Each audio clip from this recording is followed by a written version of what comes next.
Welcome to easy chemistry concepts. ఈరోజు మనం AP PG set crash course 2025 day 1 topic వచ్చేసి discuss చేయబోతున్నాం. Day 1 topic వచ్చేసి మనకి periodic trends and chemical bonding. So దీని వెయిటేజ్ వచ్చేసరికి మనకి అరౌండ్ 3 క్వశ్చన్స్ వచ్చే ఛాన్స్ అయితే మనకి ఉంది. సో ఆల్రెడీ మీకు లాస్ట్ 3 ఇయర్స్ పేపర్స్ అనాలిసిస్ చేసి ఏ చాప్టర్ నుంచి ఎన్ని క్వశ్చన్స్ వచ్చాయి లాస్ట్ 3 ఇయర్స్ బట్టి, సో రీసెంట్ ట్రెండ్స్ అవి. సో వాటిని బేస్ చేసుకొని ఏ చాప్టర్కి ఎంత వెయిటేజ్ ఉంది, ఏ చాప్టర్కి మనం మోర్ ఇంపార్టెన్స్ ఇవ్వాలి అనేది ఆల్రెడీ లాస్ట్ వీడియోలో డిస్కస్ చేయడం జరిగింది. అలాగే మన పీజీ సెట్ క్రాష్ కోర్స్కి సంబంధించి ఏ రోజు ఏ వీడియో వస్తుంది, అలాగే వాటి ప్రాక్టీస్ క్వశ్చన్స్ అనేవి టెలిగ్రామ్ ఛానల్లో పోస్ట్ చేయడం జరుగుతుంది ఎవ్రీ లెక్చర్ కంప్లీట్ అయిన తర్వాత కూడా. సో ఆ వీడియో ఎవరైనా మిస్ అయినట్లయితే ఆ వీడియో ఒక లింక్ అనేది డిస్క్రిప్షన్లో మెన్షన్ చేస్తాను, లేదా మన ఛానల్లోకి వెళ్తే మీరు AP PG set crash course అని సెర్చ్ చేస్తే 2025 మీరు ఆ వీడియో చూడొచ్చు. సో ఆ వీడియో చూస్తే మీకు ఒక ఐడియా వస్తుంది ఏ చాప్టర్ నుంచి ఎంత వెయిటేజ్ ఉంది, సో ఏ విధంగా ప్రిపేర్ అవ్వాలి అనేది. ఓకే, సో అయితే ఈరోజు మనం డే 1 టాపిక్ వచ్చేసి periodic trends, periodic properties and chemical bonding. So ఇది most basic and easy topic. So ఈ చాప్టర్ సంబంధించి అన్ని టాపిక్స్ కూడా ఈజీగా షార్ట్ కట్స్తో ట్రిక్స్తో ఈ వీడియోలో మనం కంప్లీట్గా నేర్చుకుందాం. సో దీని వెయిటేజ్ వచ్చేసి 3 క్వశ్చన్స్ అనేవి కన్ఫామ్గా వచ్చే ఛాన్స్ అయితే ఉన్నది. ఈ టాపిక్ కంప్లీట్ అయిన తర్వాత ఈ టాపిక్ సంబంధించిన ప్రాక్టీస్ క్వశ్చన్స్ అనేవి మన టెలిగ్రామ్ ఛానల్లోని పోస్ట్ చేయడం జరుగుతుంది. సో అందరూ కూడా డిస్క్రిప్షన్లో ఇచ్చిన టెలిగ్రామ్ ఛానల్లో అయితే జాయిన్ అవ్వండి. ఓకే, సో మనకి పీరియాడిక్ ప్రాపర్టీస్లోని ఇంపార్టెంట్ కాన్సెప్ట్స్ ఏంటంటే అటామిక్ సైజ్ లేదా అయానిక్ సైజ్, అలాగే ionisation energies comparison and electron affinity comparisons. Okay, ఇవి కూడా విత్ ఇన్ ఫ్రాక్షన్ ఆఫ్ సెకండ్స్లో మనం క్వశ్చన్ సాల్వ్ చేసేలాగా ఈజీగా షార్ట్ కట్స్తో ట్రిక్స్తో నేర్చుకున్నాం. ఓకే, అండ్ కెమికల్ బాండింగ్ వచ్చేసరికి మనకి most important VSEPR theory. So VSEPR theory base చేసుకొని స్టీరిక్ నెంబర్ అంటే ఏంటి, మన స్టీరిక్ నెంబర్ని ఎలా ఫైండ్ చేస్తాం, అలాగే స్టీరిక్ నెంబర్ బేస్ చేసుకొని జామెట్రీస్ ఏంటి, అండ్ జామెట్రీస్లో ఏవైనా డీవియేషన్ వచ్చినప్పుడు వాటి నుంచి వచ్చే షేప్స్ ఏంటి. ఓకే, అండ్ అలాగే based on steric number how can we find the hybridization of a given molecule. Okay, దీని నుంచి కన్ఫర్మ్ ఒక క్వశ్చన్ అనేది కన్ఫర్మ్గా వస్తుంది. సో లాస్ట్ 2 ఇయర్స్ చూస్తే రిపీటెడ్గా అడిగిన మాలిక్యూల్ IF7 అండ్ ఇంకోటి వచ్చేసి PCl5. ఈ 2 కాంపౌండ్స్ ఇచ్చేసి వాటి హైబ్రిడైజేషన్ ఏంటనేది అడిగిన. నెక్స్ట్ వచ్చేసి MOTD molecular orbital theory. So MOTD base చేసుకొని బాండ్ ఆర్డర్ కంపారిజన్, అలాగే bond length comparison, so bond dissociation energy comparison, ఇవన్నీ మనం నేర్చుకుందాం. అండ్ ఇంకో ఇంపార్టెంట్ కాన్సెప్ట్ వచ్చేసి ఫజాన్స్ రూల్. సో ఫజాన్స్ రూల్ నుంచి లాస్ట్ 3 పేపర్స్ చూసుకుంటే 2 పేపర్స్లో ఫజాన్స్ రూల్ గురించి బేస్ చేసుకుని వాటి అప్లికేషన్స్ మీద క్వశ్చన్స్ అయితే అడగడం జరిగింది. And last bond angle comparison. So దీనికి బాండ్ యాంగిల్కి సంబంధించి ఇప్పటివరకు క్వశ్చన్ రాలేదు, కానీ మేబీ వచ్చే ఛాన్స్ అయితే ఉంది. సో ఇది కూడా మోస్ట్లీ ఇంపార్టెంట్, అందరికీ కన్ఫ్యూజింగ్గా ఉండేది టాపిక్. సో ఈ బాండ్ యాంగిల్ కంపారిజన్లోనే మనం డ్రాకోస్ రూల్, డ్రాకోస్ కాంపౌండ్స్ గురించి మనం చదువుకున్నాం. అంటే వాటికి సంబంధించి బాండ్ యాంగిల్స్ మనకి కొన్ని మాలిక్యూల్స్ ఇచ్చినప్పుడు వాటి మధ్య బాండ్ యాంగిల్స్ ఎలా మనం డిఫరెన్షియేట్ చేయాలి, కంపేర్ చేయాలి, దేనికి ఎక్కువ ఉంటుంది దేనికి తక్కువ ఉంటుంది అనేది ఈజీగా షార్ట్ కట్స్తో నేర్చుకుందాం. సో ఇది ఓవరాల్గా ఈ టాపిక్స్ అనేవి ఈ వీడియోలో మనం డిస్కస్ చేయబోతున్నాం. So let's go in to the topic atomic size. Okay, so మనకి ఫస్ట్ వన్ ఏంటి, atomic size or ionic size. So atomic size అంటే ఏంటి, మనకి ఏదైనా ఒక యాటంలోని న్యూక్లియస్ నుంచి దాని అవుటర్ మోస్ట్ షెల్కి మధ్య ఉన్న డిస్టెన్స్ ఏమంటాం మనం, అటామిక్ రేడియస్ లేదా అటామిక్ సైజ్ అంటాం. అదే ఇన్ కేస్ ఆఫ్ అయాన్స్కి, అంటే ఏదో క్యాటియోన్ లేదా యానియోన్కి సంబంధించి చూస్తే దాన్ని అయానిక్ సైజ్ అంటాం. సో దీని నుంచి మనకి ఎలాంటి క్వశ్చన్స్ వచ్చే ఛాన్స్ ఉంది అంటే, మీకు కొన్ని కాంపౌండ్స్ ఇస్తారు. For example S-2, F- aluminium +3 and carbon -4, silicon +4. So ఇలా మనకి కొన్ని కాంపౌండ్స్ ఇస్తారు. ఇచ్చి ఇందులో ionic size increasing and decreasing order అడగచ్చు. సో దీనికి సింపుల్ షార్ట్ కట్ ఏంటంటే, అయానిక్ సైజ్ దేనికి ఫస్ట్ ఎక్కువ ఉంటుంది అంటే యానియాన్. తర్వాత న్యూట్రల్ యాటమ్, నెక్స్ట్ క్యాటియాన్. ఈ ఒక్క పాయింట్ మీరు గుర్తుంచుకోగలిగితే అయానిక్ సైజ్కి సంబంధించి ఎలాంటి క్వశ్చన్ వచ్చినా మీరు సాల్వ్ చేయగలరు. సో యానియాన్కి అన్నిటికన్నా అయానిక్ సైజ్ ఎక్కువ ఉంటుంది when compare to neutral atom, when compare to cation. క్యాటియాన్కి అన్నిటికన్నా లోయెస్ట్ అయానిక్ సైజ్ ఉంటుంది. ఎందుకు అంటే క్యాటియాన్ మీన్స్ ఎలక్ట్రాన్స్ లాస్ అయితే కనుక మనకి క్యాటియాన్ ఫామ్ అవుతుంది. సో ఎలక్ట్రాన్స్ తగ్గిందంటే అక్కడ క్యాటియాన్, పాజిటివ్ ఛార్జ్ పెరిగింది అంటే అక్కడ న్యూక్లియస్ యొక్క ఛార్జ్ అనేది ఇంక్రీజ్ అయింది అని. న్యూక్లియర్ ఛార్జ్ని మనం జెడ్ ఎఫెక్టివ్ అంటాం. సో జెడ్ ఎఫెక్టివ్ పెరుగుతుందంటే ఈ న్యూక్లియస్ అనేది అట్రాక్షన్ పెరుగుతుంది కాబట్టి ఈ అవుటర్ మోస్ట్ షెల్ ఉండే ఎలక్ట్రాన్స్ ని మోర్ పవర్ తో దాని వైపు అట్రాక్ట్ చేసుకోవడం వల్ల అయానిక్ సైజ్ అనేది మనకి డిక్రీజ్ అవుతుంది. ఓకే, జెడ్ ఎఫెక్టివ్ పెరిగితే సైజ్ డిక్రీజ్ అవుతుంది. So this is the reason why cation have less ionic size compared to neutral and anions. Okay, so ఈ కాంపౌండ్స్ అయానిక్ సైజ్ ఆర్డర్ ఏమవుతుంది? Cations identify చేయండి first. Cations will have lesser ionic size. So ఇవి last లో వస్తాయి. ఇందులో కూడా ఏది వస్తుందంటే more will be the positive charge, more will be the Z effective and lesser will be the ionic size. So silicon +4 will have lesser ionic size when compared to aluminum +3. And negative charge, more will be the negative charge, more will be the ionic size. Okay, next fluorine, sulfur and carbon -4. This will be our answer. So negative charge అంత ఎక్కువ ఉంటే మనకి ionic radius అనేది అంత ఎక్కువగా ఉంటుంది. Positive charge అంత ఎక్కువ ఉంటే అయానిక్ రేడియస్ అంత తక్కువగా ఉంటుంది. సో ఇది అయానిక్ సైజ్ సంబంధించిన కాన్సెప్ట్. నెక్స్ట్ టాపిక్ ఏంటి మనకి? అయనైజేషన్ ఎనర్జీ, షార్ట్ కట్ లో ఐఈ అంటాం. So ionisation energy or ionisation potential. So ionisation energy అంటే ఏంటంటే the amount of energy required to remove an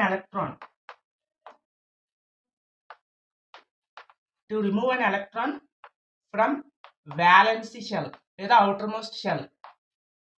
so ఒక ఆటమ్ ఉంది. So atom outer most shell లో ఉండే ఎలక్ట్రాన్ ని మనం రిమూవ్ చేయడానికి మనకి ఎంతైతే ఎనర్జీ కావాలో దాన్ని ఏమంటాం మనం? అయనైజేషన్ ఎనర్జీ అంటాం. సో అయనైజేషన్ ఎనర్జీకి సంబంధించి అసలు ఎలాంటి క్వశ్చన్స్ అడిగే ఛాన్స్ ఉంది అంటే, for example carbon, nitrogen, oxygen, fluorine. Okay, ఇలా కొన్ని 4 ఆటమ్స్ ఇచ్చారు. సో ఈ 4 ఎలిమెంట్స్ లో కూడా దేనికి ionisation energy, first ionisation energy, ఇందులో మనకి మళ్ళీ first ionisation energy, second ionisation, that means first electron ని రిమూవ్ చేయడానికి కావాల్సిన ఎనర్జీని ఫస్ట్ అయనైజేషన్ ఎనర్జీ అంటాం. అదే after the removal of 1 electron, second electron ని రిమూవ్ చేయడానికి కావాల్సిన ఎనర్జీని ఏమంటాం మనం? సెకండ్ అయనైజేషన్ ఎనర్జీ అని అంటాం. ఓకే, సో ఇందులో మనకి ఈ 4 ఎలిమెంట్స్ లో ఫస్ట్ అయనైజేషన్ ఎనర్జీ అంటే ఫస్ట్ ఎలక్ట్రాన్ రిమూవ్ చేయడానికి కావాల్సిన ఎనర్జీ దేనికి ఎక్కువగా ఉంటుంది అని అడిగే ఛాన్స్ ఉంది. సో ఈ first ionisation energy short cut ఏంటంటే అన్నిటికన్నా ఫస్ట్ ఏమొస్తాయి అంటే ఫుల్ఫిల్డ్ కాన్ఫిగరేషన్. దట్ మీన్స్ వీటి ఎలక్ట్రానిక్ కాన్ఫిగరేషన్స్ రాసినప్పుడు ఏవైతే ఫుల్ఫిల్డ్ కాన్ఫిగరేషన్ వస్తుందో వాటికి హైయెస్ట్ అయనైజేషన్ ఎనర్జీ అనేది కావాలి మనకి. నెక్స్ట్ వచ్చేసి half filled, next halogens, next వచ్చేసి మనకి more than half filled, next వచ్చేసి less than half filled, next వచ్చేసి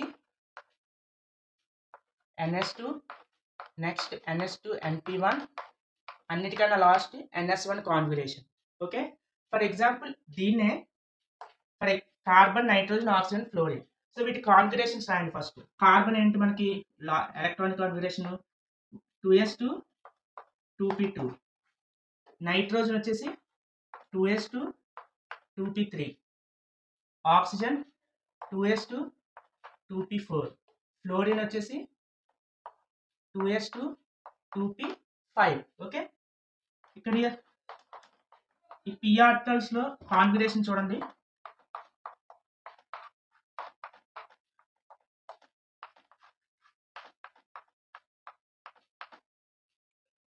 సో ఇందులో మనకి కార్బన్ చూస్తే ఇదేంటి, మనకి లెస్ దాన్ హాఫ్ ఫిల్డ్. ఈ కాన్ఫిగరేషన్ ఎలాగుంది, మనకి హాఫ్ ఫిల్డ్ కన్నా తక్కువ కదా. So less than half filled configuration. అదే నైట్రోజన్ ఏంటి, half filled configuration. p orbitals 6 electrons మనకి ఫిల్ అవుతాయి, అందులో 3 ఎలక్ట్రాన్స్ ఫిల్ అయ్యి అంటే హాఫ్ ఫిల్డ్ కాన్ఫిగరేషనే కదా. అండ్ ఆక్సిజన్ చూస్తే ఏంటి, హాఫ్ ఫిల్డ్ కన్నా ఒక ఎలక్ట్రాన్ ఎక్స్ట్రా ఫిల్ అయింది, that means more than half filled. ఏంటి, more than half filled configuration. Fluorine వచ్చేసరికి ఇది ఏంటి, మనకి హాలోజన్స్. ఫ్లోరిన్ అనేది హాలోజన్ గ్రూప్ కాబట్టి ఓకే. సో దీన్ని బట్టి ఇందులో దేనికి అయనైజేషన్ ఎనర్జీ ఎక్కువ ఉందంటే, ఫస్ట్ ఏంటి, ఫుల్లీ ఫిల్డ్ కాన్ఫిగరేషన్ ఉండాలి, ఇందులో లేదు. నెక్స్ట్ హాఫ్ ఫిల్డ్ దేనికి మనకి ఉంది, మనకి నైట్రోజన్. సో నైట్రోజన్ అనేది ఫస్ట్ వస్తుంది. నైట్రోజన్ తర్వాత halogens, that means fluorine. Next వచ్చేసి more than half filled oxygen. Next less than half filled carbon.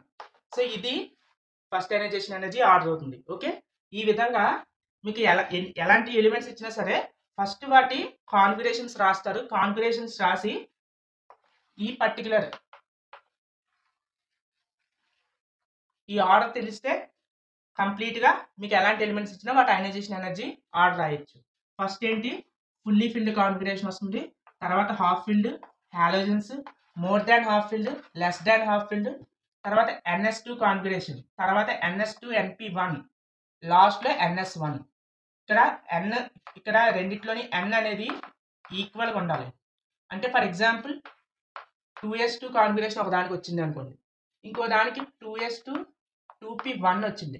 ఈ రెండు ఎలక్ట్రానిక్ కాన్ఫిగరేషన్ దేనికి ఎక్కువ అయనైజేషన్ ఎనర్జీ కావాలంటే 2s2కే ఎక్కువ అయనైజేషన్ ఎనర్జీ అనేది కావాలి. Okay, fully filled, half filled, halogens, more than half filled, less than half filled, NS2 and NS2NP1, లాస్ట్లో అన్నిటికన్నా లీస్ట్ NS1. ఓకే, ఇది అయనైజేషన్ ఎనర్జీ. నెక్స్ట్ వచ్చేసి ఎలక్ట్రాన్ ఎఫినిటీ. ఇది complete reverse of ionisation energy. Ionisation energy అంటే ఏంటి, ఒక ఎలక్ట్రాన్ని remove చేయడానికి కావాల్సిన ఎనర్జీ. అదే ఎలక్ట్రాన్ ఎఫినిటీ వచ్చేసి ఒక ఎలక్ట్రాన్ని యాడ్ చేయడానికి కావాల్సిన ఎనర్జీని ఎలక్ట్రాన్ ఎఫినిటీ అంటాం. Okay, it is the energy released when an electron is added to the outer most shell of a gaseous atom. Okay, so ఈ ఎలక్ట్రాన్ ఎఫినిటీ ఆర్డర్ వచ్చేసి దీనిలో కొన్ని ఎక్సెప్షన్స్ అనేవి ఉంటాయి. ఎలక్ట్రాన్ ఎఫినిటీ ఫర్ హాలోజన్స్ చూసుకుంటే third period element అన్నిటికన్నా ఎక్కువ ఉంది హాలోజన్స్లో. తర్వాత second period, fourth period and fifth period. Halogens ఏంటి, మనకి fluorine, chlorine, bromine and iodine, right, and acid. So ఇది సెకండ్ పీరియడ్. మనకి పీరియాడిక్ టేబుల్లో ఫ్లోరిన్ అంటే సెకండ్ పీరియడ్, ఇది third, fourth, fifth. Okay, so ఇందులో మనకి హాలోజన్స్లో ఎలక్ట్రాన్ ఎఫినిటీ ఎలా ఉంటుంది, థర్డ్ పీరియడ్కి ఎక్కువ ఉంటుంది. That means chlorine will have more electron affinity. Okay, next వచ్చేసి fluorine, fourth period bromine and iodine. ఇది హాలోజన్స్లో ఎలక్ట్రాన్ ఎఫినిటీ ఆర్డర్. అదే ఆక్సిజన్ ఫ్యామిలీ చూసుకుంటే, సో ఆక్సిజన్ ఫ్యామిలీ ఏంటి, మనకి oxygen, sulphur, selenium, tellurium, polonium. Okay, ఇందులో చూసుకుంటే మనకి third period, fourth, fifth and second, ఇది ఆక్సిజన్ ఫ్యామిలీలోని electron affinity order. That means third period ఏంటి, మనకి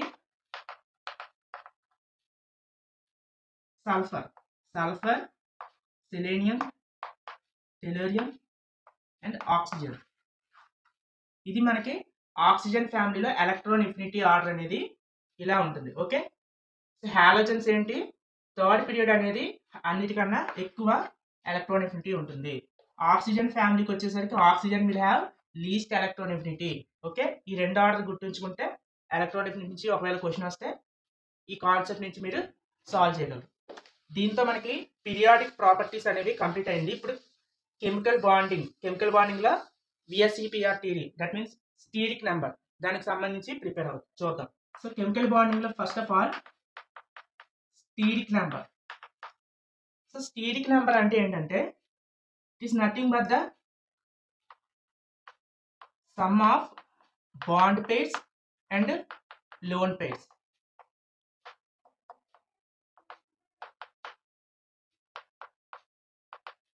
సో ఈ బాండ్ పేర్స్ లోన్ పేర్స్ ఎలా ఫైండ్ చేయాలో నేను షార్ట్గా చెప్తాను. దానికి ముందు స్టీరిక్ నెంబర్ అంటే ఏంటంటే బాండ్ పేర్స్ని లోన్ పేర్స్ని కలిపితే మనకి స్టీరిక్ నెంబర్ అనేది వస్తుంది. సో ఫర్ ఎగ్జాంపుల్ మనకి అమోనియా NH2 ఇచ్చారు మాలిక్యూల్. ఈ మాలిక్యూల్లో ఎన్ని బాండ్ పేర్స్ ఉన్నాయి, ఎన్ని లోన్ పేర్స్ ఉన్నాయో క్యాలిక్యులేట్ చేసి వాటి సమ్, బాండ్ పేర్స్ని లోన్ పేర్స్ ఒక సమ్ని మనం స్టీరిక్ నెంబర్ అంటాం. ఓకే, ఈ స్టీరిక్ నెంబర్ బట్టి మనం ఆ పర్టికులర్ మాలిక్యూల్ యొక్క జామెట్రీ అండ్ దాని యొక్క షేప్ ఎలా ఉంది ఇవి మనం చెప్పచ్చు. సో జామెట్రీకి షేప్కి డిఫరెన్స్ ఏంటంటే జామెట్రీని మనం ఐడియల్ షేప్ అంటాం. సో ఐడియల్ షేప్ అంటే ఒక్కొక్క స్టీరిక్ నెంబర్కి ఒక్కొక్క షేప్ ఉండాలి అని ఉంటుంది. ఆ పర్టికులర్ షేప్ ఐడియల్గా ఉన్నట్లయితే దాని జామెట్రీ అనొచ్చు. ఒకవేళ జామెట్రీ అంటే ఫర్ ఎగ్జాంపుల్ అమోనియా ఉంది, ammonia for tetrahedral geometry that means tetrahedral షేప్లో ఉండాలి, కానీ టెట్రాహెడ్రల్ ఐడియల్ షేప్గా ఉండకుండా ఇది పిరమిడల్ షేప్లో ఉంటుంది. సో దీని జామెట్రీ టెట్రాహెడ్రల్ అవుతుంది, అంటే ఐడియల్ షేప్ అనేది టెట్రాహెడ్రల్ అవుతుంది, కానీ డ్యూ టు సమ్ రీజన్స్ అవి చెప్తాను. దానివల్ల ఇది ఉండే షేప్ ఏంటంటే పిరమిడల్ షేప్లో ఉంటుంది. ఓకే, అది జామెట్రీకి షేప్కి మధ్య డిఫరెన్స్. సో ఎగ్జామ్లో మీకు జామెట్రీ అని మెన్షన్ చేస్తే ఐడియల్ షేప్ ఏది ఉండాలో అది మీరు అది ఆన్సర్ టిక్ చేయండి. షేప్ అడిగితే దీనిలో ఉన్న లోన్ పేర్స్ బట్టి ఐడియల్ జామెట్రీలో అంటే ఐడియల్గా ఉండాల్సిన షేప్లో దీనిలో వచ్చే డిస్టార్షన్స్ వల్ల ఏ షేప్ వస్తుంది అనేది మనం ఇప్పుడు చూద్దాం. ఓకే, సో మనకి first of all steric number ఒకవేళ మన క్యాలిక్యులేట్ చేయగా స్టీరిక్ నెంబర్ అనేది మనకి 2కి ఈక్వల్ అయింది అనుకోండి. సో 2కి ఈక్వల్ అయితే దాని హైబ్రిడైజేషన్ వచ్చేసి మనకి SP. అదే స్టీరిక్ నెంబర్ 3కి ఈక్వల్ అయితే SP2, 4కి ఈక్వల్ అయితే SP3, స్టీరిక్ నెంబర్ మనకి 5 వస్తే SP3D, 6కి ఈక్వల్ అయితే SP3D2, 7కి ఈక్వల్ అయితే SP3D3. సో స్టీరిక్ నెంబర్ మనకు వచ్చిన దాన్ని బట్టి దాని హైబ్రిడైజేషన్ ఏంటి అనేది చూస్తాం. సో ఈ పర్టికులర్ హైబ్రిడైజేషన్కి ఏ జామెట్రీ ఉంటుంది అంటే SP లీనియర్ జామెట్రీ అనేది ఉంటుంది. ఓకే, SP2 ట్రైగోనల్ ప్లానర్, SP3కి tetrahedral, SP3D trigonal bipyramidal. Okay, SP3D2 steric number 6 ఉంటే ఆక్టాహెడ్రల్, స్టీరిక్ నెంబర్ 7 వస్తే pentagonal bipyramidal. So linear shape వస్తుంది దీనికి ట్రైగోనల్ ప్లానర్. ఓకే, ఇది టెట్రాహెడ్రల్ జామెట్రీ వస్తుంది. స్టీరిక్ నెంబర్ 5 వస్తే ట్రైగోనల్ బై పిరమిడల్. ఓకే,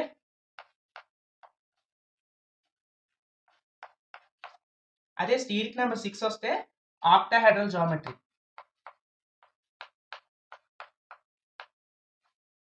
అదే steric number 7 వస్తే pentagonal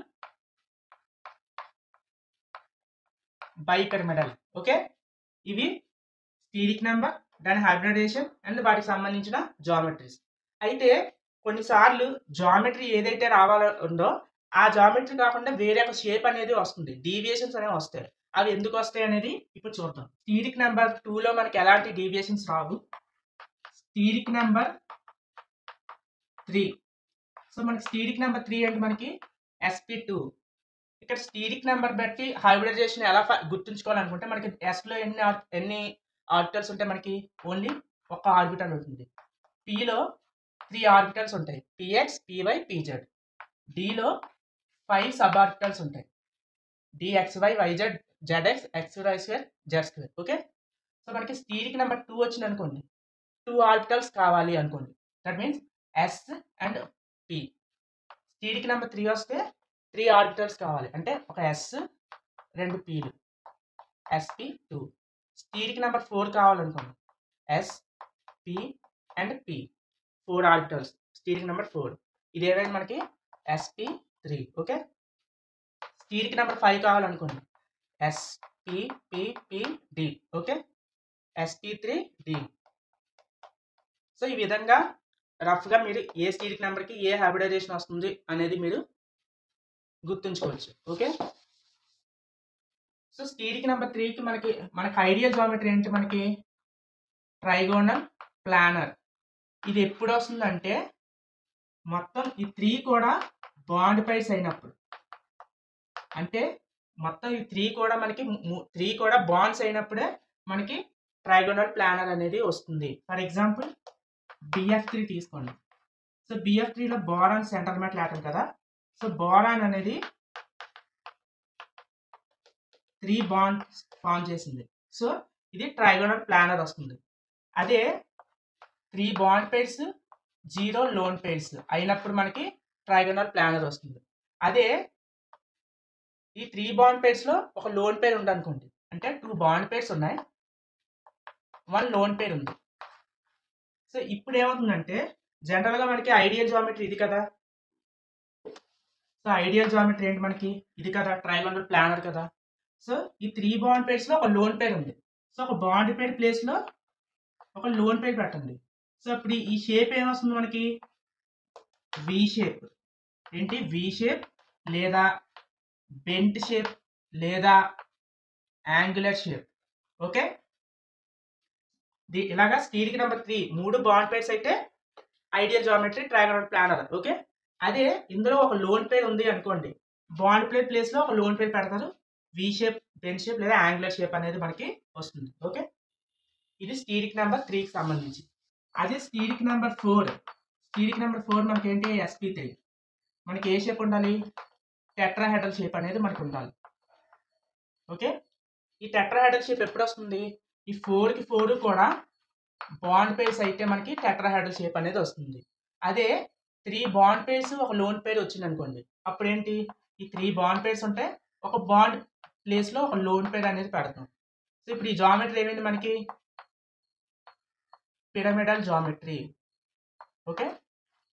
అదే 3 bond pairs and 2 lone pairs, 2 bond pairs and 2 lone pairs ఉన్నాయనుకోండి, అప్పుడు ఏమవుతుంది, ఈ 2 బాండ్ పేర్స్ ప్లేస్ లో 2 లోన్ పేర్స్ ఉంచండి, అప్పుడు ఇది ఏమైంది, సేమ్ ఇందాకలాగా వి షేప్ లేదా యాంగులర్ షేప్ లేదా బెండ్ షేప్ అవుతుంది. ఓకే. సో ఎన్ని బాండ్ పేర్స్ ఎన్ని లోన్ పేర్స్ ఉంటే ఏ షేప్ వస్తుంది అనేది మీకు గుర్తుండాలి. ఓకే. సింపుల్ ఏం లేదు, బాండ్ పేర్స్ కాకుండా లోన్ పేర్స్ ఎక్కడైనా వచ్చినప్పుడు ఐడియల్ గా మనకి ఎన్ని బాండ్ పేర్స్ ఉండాలో, for example 4 bond pairs sp3 means. Okay. 4 bond pairs గా టెట్రాహెడ్రల్ జామెట్రీ వేస్తారు.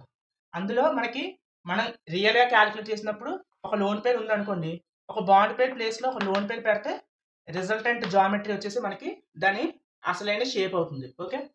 నెక్స్ట్ వచ్చేసి steric number 5. So steric number 5 వచ్చేసి మనకి ఏంటి, హైబ్రిడైజేషన్ sp3d. షేప్ వచ్చేసి ట్రైగోనల్ బై పిరమిడల్. ఓకే. దాని ఎగ్జాక్ట్ షేప్ అనేది అంటే ఐడియల్ జామెట్రీ అనేది మనకి ఇలా ఉంటుంది, ఇలా 5 బాండ్స్ ఉంటాయి. ఇది ట్రైగోనల్ బై పిరమిడ్. ఇది ఎప్పుడు అవుతుందంటే ఈ 5 కూడా బాండ్ పేర్స్ అవ్వాలి అండ్ 0 లోన్ పేర్స్ ఉండాలి, అప్పుడు మనకి ఐడియల్ షేప్ అనేది వస్తుంది. అదే 4 బాండ్ పేర్స్ ఉన్నాయి, ఒక లోన్ పేర్ ఉంది అనుకోండి, అప్పుడు ఏమవుతుంది, ఒక బాండ్ పేర్ ప్లేస్ లో ఇక్కడ ఒక లోన్ పేర్ పెట్టండి, అప్పుడు ఈ రిజల్టెంట్ స్ట్రక్చర్ ఉంది కదా, దీన్నే మనం సీసా షేప్ అంటాం. ఏమంటాం, 4 బాండ్ పేర్స్ ఒక లోన్ పేర్ ఉన్నప్పుడు దాన్ని సీసా షేప్ అంటాం. ఓకే.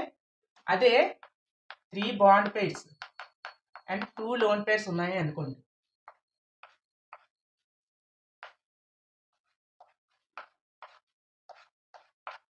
సో ఈ 2 బాండ్ పేర్స్ ప్లేస్లో ఈ 2 లోన్ పేర్స్ పెడితే మనకి రిజల్టెంట్ షేప్ ఏమొచ్చింది, ఇది టీ షేప్. సో దీని షేప్ ఏమవుతుంది, టీ షేప్. జామెట్రీ అయితే ట్రైగోనల్ బైపిరమిడల్, కానీ లోన్ పేర్స్ ఉండడం వల్ల దీని దీని స్ట్రక్చర్ ఎలా కన్వర్ట్ అయింది, ట్రైగోనల్ బైపిరమిడల్ నుంచి టీ షేప్ లో మనకి దీని స్ట్రక్చర్ అనేది ఉంటుంది. Okay, next steric number 6 sp3d2. దీని ఐడియల్ జామెట్రీ ఏంటి, మనకి 6 బాండ్ పేర్స్ ఉన్నాయనుకోండి, 0 lone pairs, octahedral geometry.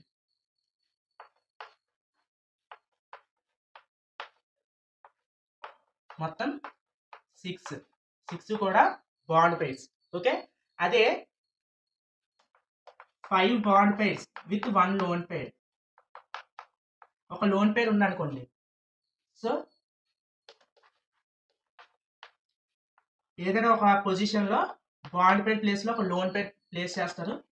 So ఇదేంటి, మనకి స్క్వేర్ పిరమిడల్. ఓకే, దీని జామెట్రీ ఏమైంది, స్క్వేర్ పిరమిడల్. ఓకే, అదే 4 బాండ్ పేర్స్ ఉన్నాయి, 2 లోన్ పేర్స్ ఉన్నాయి అనుకోండి. సో ఈ పొజిషన్లో ఉండే బాండ్స్ ప్లేస్లో లోన్ పేర్స్ ఉంటాయి. సో దీని జామెట్రీ ఏమవుతుంది, మనకి స్క్వేర్ ప్లానర్. ఏంటి, స్క్వేర్ ప్లానర్.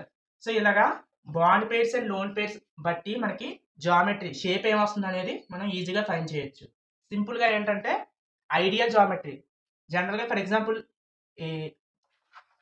మన క్యాల్కులేట్ చేయగా మనకి 4 బాండ్ పేర్స్ 2 లోన్ పేర్స్ వచ్చాయి అనుకోండి. ఐడియల్గా మనకి ఏంటి, టోటల్ స్టీరిక్ నెంబర్ అంట 4 + 2 6 కదా. 6 అంటే ఆక్టాహెడ్రల్ జామెట్రీ ఉండాలి కదా, ఇలా ఆక్టాహెడ్రల్ జామెట్రీ ఉండాలి. కానీ 2 లోన్ పేర్స్ ఉన్నాయి. సో ఈ 2 బాండ్ పేర్స్ ప్లేస్లో 2 లోన్ పేర్స్ ఉన్నాయి అనుకోండి. అప్పుడు ఇప్పుడు ఈ షేప్ ఎలా ఉంది, మనకి స్క్వేర్ ప్లానర్. ఓకే, ఇలాగా ఈజీగా లోన్ పేర్స్ బట్టి వాటి జామెట్రీ అనేది మనం ఈజీగా ఫైండ్ చేయొచ్చు. అలాగే స్టీరిక్ నెంబర్ 7 చూస్తే మనకి sp3d3 పెంటాగోనల్ బైపిరమిడల్. దీని ఐడియల్ జామెట్రీ ఎలా ఉంటుంది, పెంటాగోనల్ బైపిరమిడల్. ఓకే, అదే 6 bond pairs and 1 lone pair. 1 lone పేర్ ఉంటే ఒక బాండ్ ప్లేస్లో ఇక్కడ లోన్ పేర్ ప్లేస్ చేస్తున్నాం. ఇది ఏమవుతుందంటే పెంటాగోనల్ మోనోపిరమిడల్. ఇదేంటి, ఇప్పుడు పెంటాగోనల్ మోనోపిరమిడల్ అవుతుంది. అదే 2 లోన్ పేర్స్ ఉన్నాయి అనుకోండి, ఈ 2 బాండ్ పేర్స్ ప్లేస్లో 2 లోన్ పేర్స్ పెట్టాం. సో ఈ మిగిలిన షేప్ ఏంటి, మనకి ఇది పెంటాగోనల్ ప్లానర్. ఓకే, ఇది స్టీరిక్ నెంబర్ 7. అయితే మీకు స్టీరిక్ నెంబర్ మనం ఎలా ఫైండ్ చేయాలి అంటే ఒక షార్ట్ కట్ అనేది చెప్తాను. How to find steric number. So steric number, for example మనకు ఒక అమోనియా NH3 అనే ఒక మాలిక్యూల్ ఇచ్చారు. దీని హైబ్రిడైజేషన్ అనేది మనం ఫైండ్ చేయాలి. స్టీరిక్ నెంబర్ బట్టి మనకి హైబ్రిడైజేషన్ వస్తుంది, దాన్ని బట్టి షేప్ చెప్పచ్చు. సో స్టీరిక్ నెంబర్ ఎలా ఫైండ్ చేయాలంటే ఫస్ట్ స్టెప్ వచ్చేసి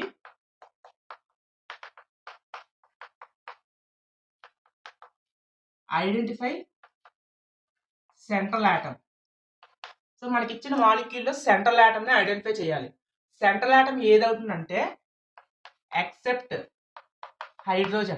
హైడ్రోజన్ కాకుండా మిగిలిన మాలిక్యూల్స్ ఏవైతే ఉన్నాయో ఆటమ్స్, వాటిలో లెస్ ఎలక్ట్రోనెగటివ్ ఆటమ్ని సెంట్రల్ ఆటమ్ కింద మనం కన్సిడర్ చేయాలి. సో ఇక్కడ మనకి నైట్రోజన్ హైడ్రోజన్ ఈ రెండే ఉన్నాయి. ఎక్సెప్ట్ హైడ్రోజన్, ఇంకా మిగిలింది ఏంటి, మనకి ఓన్లీ నైట్రోజనే కదా. సో ఇక్కడ నైట్రోజన్ అనేది మనకి సెంట్రల్ ఆటమ్ కింద కన్సిడర్ చేస్తాం. స్టెప్ 2 వచ్చేసి సెంట్రల్ ఆటమ్ వ్యాలెన్సీ ఎలక్ట్రాన్స్ అనేవి మనం ఎన్ని ఉన్నాయో రాయాలి. ఫర్ ఎగ్జాంపుల్ నైట్రోజన్ చూడండి, nitrogen valency electrons 5 violence electrons అనేవి ఉంటాయి. సో మీకు వ్యాలెన్సీ ఎలక్ట్రాన్స్ ఎలా ఫైండ్ చేయాలో తెలియకపోతే నేను కొన్ని ఆటమ్స్ చెప్తాను. ఆ ఆటమ్స్ తప్పించి ఇంకా మీకు వేరే మాలిక్యూల్స్ అనేవి అడగరు. For example nitrogen, carbon, nitrogen, oxygen, fluorine. Carbon family phosphorus, silicon, sulphur, chlorine, bromine, iodine.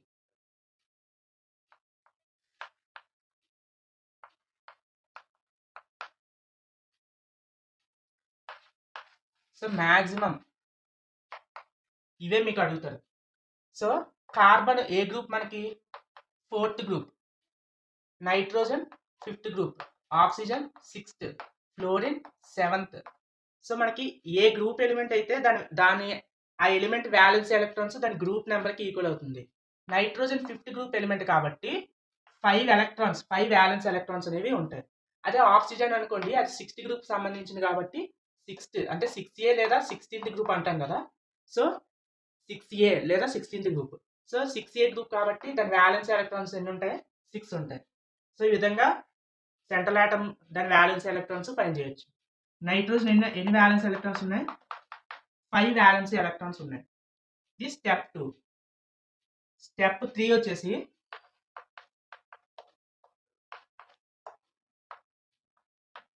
Identify monovalent, divalent and trivalent atoms.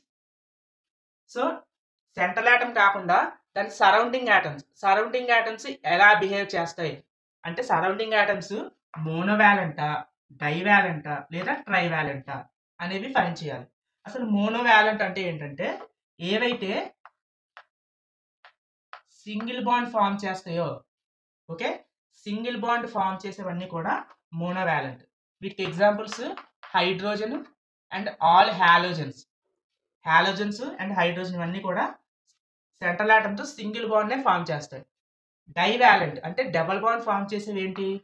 Oxygen and oxygen ఫ్యామిలీకి సంబంధించి అన్నీ కూడా డబుల్ బాండ్ అనేది ఫామ్ చేస్తాయి. అంటే సెంట్రల్ ఆటమ్, ఫర్ ఎగ్జాంపుల్ ఏ అనే central atom ఉంది, దాంతో ఈ ఆక్సిజన్ ఎలా 2 బాండ్స్ ఫామ్ చేస్తుంది.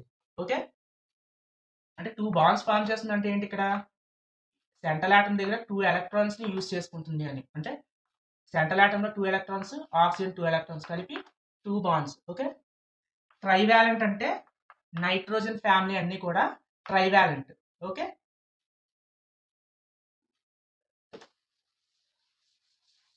ఈ 3 స్టెప్స్ కూడా గుర్తుంచుకోండి. ఫస్ట్ ఏంటి? మనకి ఇచ్చిన మాలిక్యూల్ సెంట్రల్ ఆటమ్ ఫైండ్ చేయాలి. సెంట్రల్ ఆటమ్ ఫైండ్ చేసిన తర్వాత అదర్ దాన్ సెంట్రల్ ఆటమ్ ఏమున్నాయి మనకి, వాటి సెంట్రల్ ఆటమ్ వ్యాలెన్స్ ఎలక్ట్రాన్స్ అనేవి రాసిన తర్వాత అదర్ దాన్ సెంట్రల్ ఆటమ్ ఉన్న ఎలిమెంట్స్ అవి సింగిల్ బాండ్ ఫామ్ చేస్తాయా అంటే మోనోవాలెంటా, డైవాలెంటా, ట్రైవాలెంటా, అది మనం ఐడెంటిఫై చేయాలి. సో మనం తీసుకున్న ఎగ్జాంపుల్లో NH3లోని సెంట్రల్ ఆటమ్ ఏంటి మనకి? నైట్రోజన్. దీని వ్యాలెన్స్ ఎలక్ట్రాన్స్ ఎన్ని? 5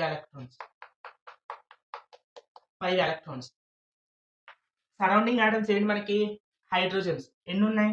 3 హైడ్రోజన్స్ ఉన్నాయి. అంటే ఇది ఒక హైడ్రోజన్, మొత్తం 3 హైడ్రోజన్స్ 3 బాండ్స్ ఫామ్ చేసాయి. ఓకే, అన్ని బాండ్స్ ఫామ్ చేయగా ఏవైతే మిగిలిపోయిన ఎలక్ట్రాన్స్ ఉన్నాయో అవి 2 ఎలక్ట్రాన్స్ కలిపి ఒక లోన్ పేర్ ఫామ్ అవుతాయి.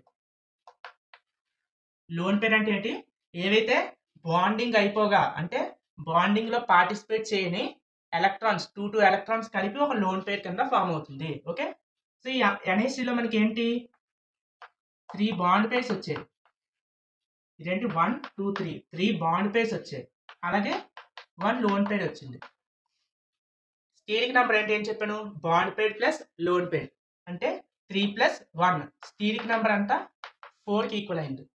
4 అంటే మనకి ఏ జామెట్రీ కావాలి? టెట్రాహెడ్రల్. దీని sp3 హైబ్రిడైజేషన్.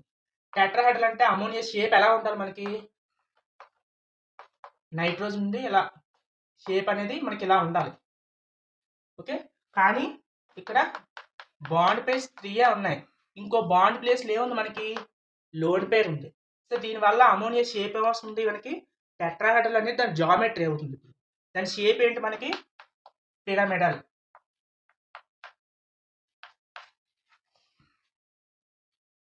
సో ఇలాగా మీకు ఏ మాలిక్యూల్ ఇచ్చినా దాని స్టీరిక్ నెంబర్ ఫైండ్ చేసి దాని హైబ్రిడైజేషన్ ఏంటి, దాని షేప్ ఏంటి, ఎన్ని బాండ్ పేర్స్ ఉన్నాయి, ఎన్ని లోన్ పేర్స్ ఉన్నాయి, కన్ఫర్మ్ బిట్ వస్తుంది దీని నుంచి. ఓకే, అలాగే ఇన్ కేస్ ఆఫ్ యానియాన్స్, అలాగే cations. For example NH4 plus SO4 -2. So neutral atoms కి ఎలా చేయాలో తెలిసింది కదా. ఇప్పుడు యానియన్స్ క్యాటియోన్స్ అంటే చార్జ్డ్ మాలిక్యూల్స్ ఇచ్చినప్పుడు ఎలా చేయాలంటే ఇక్కడ సేమ్ ప్రొసీజర్. ఇక్కడ సెంట్రల్ ఆటమ్ ఏంటి మనకి సల్ఫర్ ఆక్సిజన్లో ఎలక్ట్రోనెగటివిటీ దేనికి తక్కువ అంటే సల్ఫర్కి. సో సల్ఫర్ అనేది central atom. Sulphur 6th group సంబంధించిన ఎలిమెంట్ కాబట్టి 6 వ్యాలెన్సీ ఎలక్ట్రాన్స్ ఉంటాయి. 1 2 3 4 5 6. ఓకే, ఇక్కడ మనకి -2 అని ఉంది. సో -2 అంటే ఏంటి అక్కడ అర్థం మనకి 2 ఎలక్ట్రాన్స్ ఎక్స్ట్రాగా ఉన్నాయి అని. అంటే it has 2 electrons more in its valency. That means ఈ ఎక్స్ట్రా 2 ఎలక్ట్రాన్స్ కూడా మనం యాడ్ చేసుకోవాలి యానియాన్కి అయితే. అదే క్యాటియాన్ ఇక్కడ nitrogen central atom 5 electrons valency షెల్లో ఉంటాయి. 1 2 3 4 5. ఇక్కడ ఏముంది మనకి పాజిటివ్ ఉంది. అంటే క్యాటియాన్ దగ్గర మనకి పాజిటివ్ ఛార్జ్ ఉంది. అంటే పాజిటివ్ ఎప్పుడు వస్తుంది మనకి ఎలక్ట్రాన్ లాస్ అయితే మనకి పాజిటివ్ ఛార్జ్ అనేది వస్తుంది. సో దీని వ్యాలెన్స్ ఎలక్ట్రాన్స్ నుంచి +1 అంటే ఒక ఎలక్ట్రాన్ని రిమూవ్ చేయాలి. దట్ మీన్స్ ఓన్లీ 4 ఎలక్ట్రాన్స్ మనకి ఉంటాయి. సో అర్థమైందా.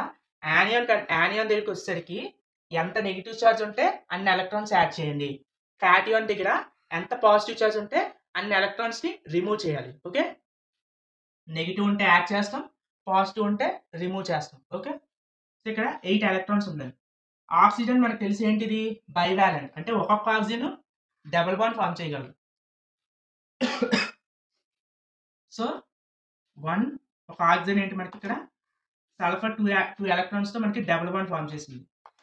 Second oxygen, third oxygen, fourth oxygen, మొత్తం అన్ని కూడా డబుల్ బాండ్ అన్నాను కదా అని దాని 2 బాండే, కానీ బాండ్ పేర్ వచ్చేసరికి ఒక బాండ్ పేర్ కింద కన్సిడర్ చేయాలి. ఓకే, ఇది 1 2 3 అండ్ 4 బాండ్ పేర్స్ అనేవి ఉన్నాయి. లోన్ పేర్స్ ఎక్కడ ఇంకా లేవు. సో 4 బాండ్ పేర్స్ అంటే మనకి ఏంటది స్టీరిక్ నెంబర్ 4 అంటే sp3. అంటే ఏ జామెట్రీ ఉండాలి టెట్రాహెడ్రల్ ఉండాలి. లోన్ పేర్స్ ఏమి లేవు కాబట్టి దాని షేప్ కూడా టెట్రాహెడ్రలే ఉంటుంది. ఓకే, సో ఇందులో జామెట్రీ షేప్ రెండు కూడా సిమిలర్. NH4 ప్లస్ ఉంది. సో ఆల్రెడీ 5 ఎలక్ట్రాన్స్ ఒక ఎలక్ట్రాన్ రిమూవ్ చేసాం. హైడ్రోజన్స్ అనేవి ఏంటి మనకి సింగిల్ బాండ్ ఫామ్ చేసుకుంటాయి. 1 2 3 4. ఇక్కడ కూడా ఏంటి మనకి 4 బాండ్ పేర్స్ వచ్చే 0 లోన్ పేర్స్ లేవు. సో sp3 అంటే టెట్రాహెడ్రల్ జామెట్రీ అనేది ఉంటుంది. ఓకే, ఈ విధంగా ఎలాంటి మాలిక్యూల్ ఇచ్చినా సరే ఈ ప్రొసీజర్ ఈ స్టెప్స్ ఫాలో అవ్వి దాని స్టీరిక్ నెంబర్ ఫైండ్ చేయొచ్చు. స్టీరిక్ నెంబర్ బట్టి హైబ్రిడైజేషన్ ఫైండ్ చేయొచ్చు. హైబ్రిడైజేషన్ బట్టి జామెట్రీ అండ్ దాని షేప్. ఓకే, స్టీరిక్ నెంబర్ మనకి ఏం చెప్తారంటే ఎన్ని బాండ్ పేర్స్ ఉన్నాయి, ఎన్ని లోన్ పేర్స్ ఉన్నాయి. దీని నుంచి కన్ఫామ్గా క్వశ్చన్ అనేది వస్తుంది. సో దీంతో BSc-PRTD రెస్పెక్టివ్ అనేది కంప్లీట్ అయిపోయింది. ఓకే, నెక్స్ట్ ఇంపార్టెంట్ కాన్సెప్ట్ వచ్చేసి మనకి ఫాజన్స్ రూల్. ఇది most important.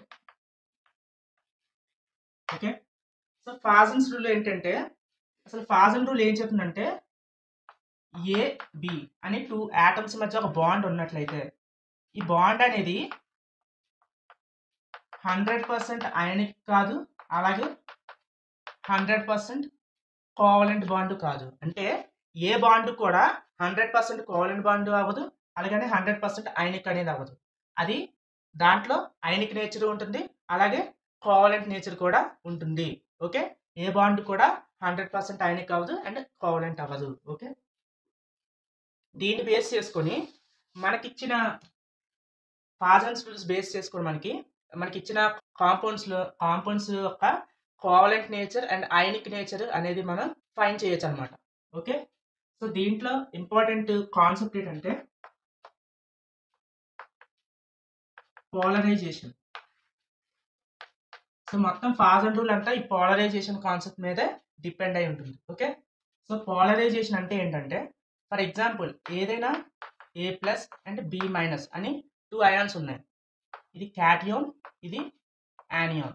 Okay, so for example anion చూసుకుంటే యానియాన్ అంటే యానియాన్లో మనకి ఈ ఎలక్ట్రాన్స్ అనేవి మనకి సిస్టమేటిక్గా మనకి మూవ్ అవుతూ ఉన్నాయి. ఎప్పుడైతే ఈ యానియాన్కి క్యాటియాన్ అనేది దగ్గరగా అప్రోచ్ అవుతుందో, ఎప్పుడైతే క్యాటియాన్ యానియాన్ వైపు అప్రోచ్ అవుతుందో, ఈ క్యాటియాన్ యొక్క న్యూక్లియర్ ఛార్జ్ అనేది ఏం చేస్తుందంటే ఈ ఎలక్ట్రాన్స్ని తన వైపు అట్రాక్ట్ చేసుకుంటుంది. సో ఈ ఎలక్ట్రాన్స్ని తన వైపు అట్రాక్ట్ చేసుకుంటుంది. దీనివల్ల ఏమవుతుంది, సిస్టమేటిక్గా మూవ్ అవుతున్న ఈ ఎలక్ట్రాన్స్ క్లౌడ్ అనేది ఇలాగా సిస్టమేటిక్గా తిరుగుతున్న ఎలక్ట్రాన్స్ క్లౌడ్ అనేది మనకి ఇలాగా డిస్టార్షన్ అవుతుంది, అంటే ర్యాండమ్నెస్ పెరుగుతుంది. సో ఇలాగా క్యాటియాన్ వైపు అట్రాక్షన్ వల్ల సిస్టమేటిక్గా ఒక పాత్ వేలో తిరుగుతున్న ఎలక్ట్రాన్స్ దానిలో వాటి పాత్ వేలో డిస్టార్షన్ అంటే ర్యాండమ్నెస్ పెరిగి ఆ పాత్ అనేది సర్క్యులర్గా ఉండకుండా ఇలాగ క్యాటియాన్ వైపు ఎలక్ట్రాన్ మూవ్మెంట్ అనేది క్యాటియాన్ వైపు వస్తుంది. సో దీన్ని ఏమంటామంటే distortion of electron cloud of anion. ఇలాగా యానియాన్ ఎలక్ట్రాన్ క్లౌడ్లో వచ్చే ఈ డిస్టర్బెన్సెస్ని మనం ఏమంటామంటే పోలరైజేషన్ అంటాం. ఏంటి, యానియాన్ ఎలక్ట్రాన్స్ అనేవి సిస్టమేటిక్గా రివాల్వ్ అవుతున్నప్పుడు క్యాటియాన్ యానియాన్స్ దగ్గరగా అప్రోచ్ అవుతున్నప్పుడు క్యాటియాన్ న్యూక్లియర్ ఛార్జ్ వల్ల యానియాన్ యొక్క ఎలక్ట్రాన్స్ అనేవి దాని సిస్టమేటిక్ అప్రోచ్ని కోల్పోయి ఆ ఎలక్ట్రాన్స్లో వచ్చే డిస్టర్బెన్సెస్ దట్ మీన్స్ డిస్టార్షన్స్ వల్ల, డీవియేషన్స్ వల్ల మనకి ఈ పోలరైజేషన్ కాన్సెప్ట్ అనేది వస్తుంది. సో ఇలాగా ఈ క్యాటియాన్ అనేది ఈ ఎలక్ట్రాన్స్ని ఎంత ఎక్కువ డిస్టార్ట్ చేయగలిగితే, డీవియేషన్ చేయగలిగితే దానికి అంత పోలరైజేషన్ పవర్ ఉంది, అంత పోలరైజేషన్ జరిగింది అని చెప్తాం. Okay, so more polarisation, more covalent nature. ఎక్కువ పోలరైజేషన్ పవర్ ఉంటే ఎక్కువ కోవలెంట్ నేచర్ ఉంటుంది. Okay, that means for example ఏదైనా ఒక క్యాటియాన్ ఉంది. సో ఈ క్యాటియాన్ యానియాన్కి అప్రోచ్ అయినప్పుడు వాటి ఎలక్ట్రాన్స్ని డిస్టర్బ్ చేసే పవర్ ఎక్కువ ఉంది అనుకోండి. సో ఈ క్యాటియాన్కి పోలరైజేషన్ ఎక్కువ ఉంది, పోలరైజేషన్ చేసే పవర్ ఎక్కువ ఉంది. సో ఈ క్యాటియాన్ అనేది పోలరైజేషన్ పవర్ ఎక్కువ ఉంది కాబట్టి దానికి కోవలెంట్ నేచర్ ఎక్కువగా ఉంది అని చెప్తాం. ఓకే, సో ఈ క్యాటియాన్ పోలరైజేషన్ పవర్ అనేది it is directly proportional to the charge and inversely proportional to the size. Okay, for example sodium plus magnesium plus 2 aluminium plus 3 ఇలా 3 క్యాటియాన్స్ ఇచ్చారు. ఈ 3 క్యాటియాన్స్ లోని దేనికి పోలరైజేషన్ పవర్ ఎక్కువ ఉంది అంటే దేనికైతే ఛార్జ్ ఎక్కువ ఉంటుందో అలాగే తక్కువ సైజ్ ఉంటుందో దానికి మోర్ పోలరైజేషన్ పవర్ ఉంటుంది. దేనికైతే మోర్ పోలరైజేషన్ పవర్ ఉందో అది మోర్ కోవలెంట్ నేచర్ ఎక్కువ ఉంటుంది దానికి. ఓకే, సో ఈ మూడిట్లో కూడా అల్యూమినియంకి ఛార్జ్ ఎక్కువ. సో దేనికి పోలరైజేషన్ ఎక్కువ అంటే aluminium plus 3 have more polarisation. So ఇక్కడ ఏంటి, పాజిటివ్ ఛార్జ్ పెరిగే కొద్దీ న్యూక్లియర్ ఛార్జ్ పెరుగుతుంది. సో న్యూక్లియర్ ఛార్జ్ పెరిగిందంటే ఇంకా మోర్ అట్రాక్షన్ పెరుగుతుంది, దానివల్ల యానియాన్లో ఎలక్ట్రాన్స్ని ఈజీగా డిస్టర్బ్ చేయగలదు. ఓకే, తర్వాత మెగ్నీషియం ప్లస్ 2 అండ్ లాస్ట్లో sodium. Okay, cation point of వ్యూలో ఛార్జ్ దేనికి ఎక్కువ ఉంటుందో దానికి మోర్ పోలరైజేషన్ ఉంటుంది, దానికి మోర్ కోవలెంట్ నేచర్ ఉంటుంది. సో ఇది కోవలెంట్ నేచర్ కూడా సేమ్ ఇదే ఆర్డర్, ఎందుకంటే అల్యూమినియంకి ఎక్కువ పోలరైజేషన్ పవర్ ఉంటుంది. సో ఈ మూడిట్లో దేనికి కోవలెంట్ నేచర్ ఎక్కువ ఉందంటే అల్యూమినియంకి కోవలెంట్ నేచర్ అనేది ఎక్కువ ఉంటుంది, అయానిక్ నేచర్ తక్కువ ఉంటుంది. ఓకే, ఇది క్యాటియాన్స్కి. అదే anions, in case of anions చూసుకుంటే దేనికి యానియాన్స్కి ఏంటంటే పోలరైజబిలిటీ. క్యాటియాన్కి ఏంటి, పోలరైజేషన్ చేసే పవర్ని మెజర్ చేస్తాం. యానియాన్కి ఏంటంటే పోలరైజబిలిటీ, ఏదైతే ఈజీగా పోలరైజ్ అయిపోతుందో, ఓకే ఈజీగా పోలరైజ్ అవ్వగలదు అంటే దాని ఎలక్ట్రాన్ని ఈజీగా డిస్టర్బ్ చేసుకోగలిగే యానియాన్స్కి ఎక్కువ పోలరైజబిలిటీ ఉంటుంది, వాటికి ఎక్కువ కోవలెంట్ నేచర్ ఉంటుంది. ఓకే, ఫర్ ఎగ్జాంపుల్ దీని పోలరైజబిలిటీ దట్ మీన్స్ ఎలక్ట్రాన్స్ని డిస్టర్బ్ చేసుకునే capacity proportional to the charge and also proportional to the size of anion.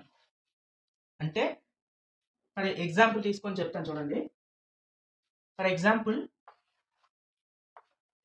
N-3, O-2, F-. ఈ మూడిట్లో దేనికి పోలరైజబిలిటీ ఎక్కువ అంటే, పోలరైజబిలిటీ ఏంటి, ఛార్జ్కి డైరెక్ట్లీ ప్రపోర్షనల్. ఎంత ఎక్కువ ఛార్జ్ ఉంటుందో అంత పోలరైజబిలిటీ ఎక్కువ ఉంటుంది, అది అంత covalent nature. So nitrogen is more polarisability and oxygen and లాస్ట్లో ఫ్లోరిన్కి లెస్ పోలరైజబిలిటీ ఉంటుంది. ఓకే, సో కోవలెంట్ నేచర్ దేనికి ఉందంటే నైట్రోజన్కి. అదే ఇన్ కేస్ ఆఫ్ చార్జ్ అనేది సేమ్ అనుకోండి. ఫర్ ఎగ్జాంపుల్ హాలోజన్స్ చూసుకోండి, iodine, bromine, fluorine, fluorine. Okay, ఇందులో ఛార్జ్ సేమే, అన్నిటికీ -1 ఛార్జ్. ఇలాంటి కండిషన్లో దేన్ని కన్సిడర్ చేసుకోవాలంటే సైజ్. సో యానియాన్ కండిషన్లో సైజ్ ఎక్కువగా ఉంటే దానికి పోలరైజబిలిటీ ఎక్కువ ఉంటుంది, అలాగే కోవలెంట్ నేచర్ కూడా ఎక్కువ ఉంటుంది. That means iodine will have more polarisability.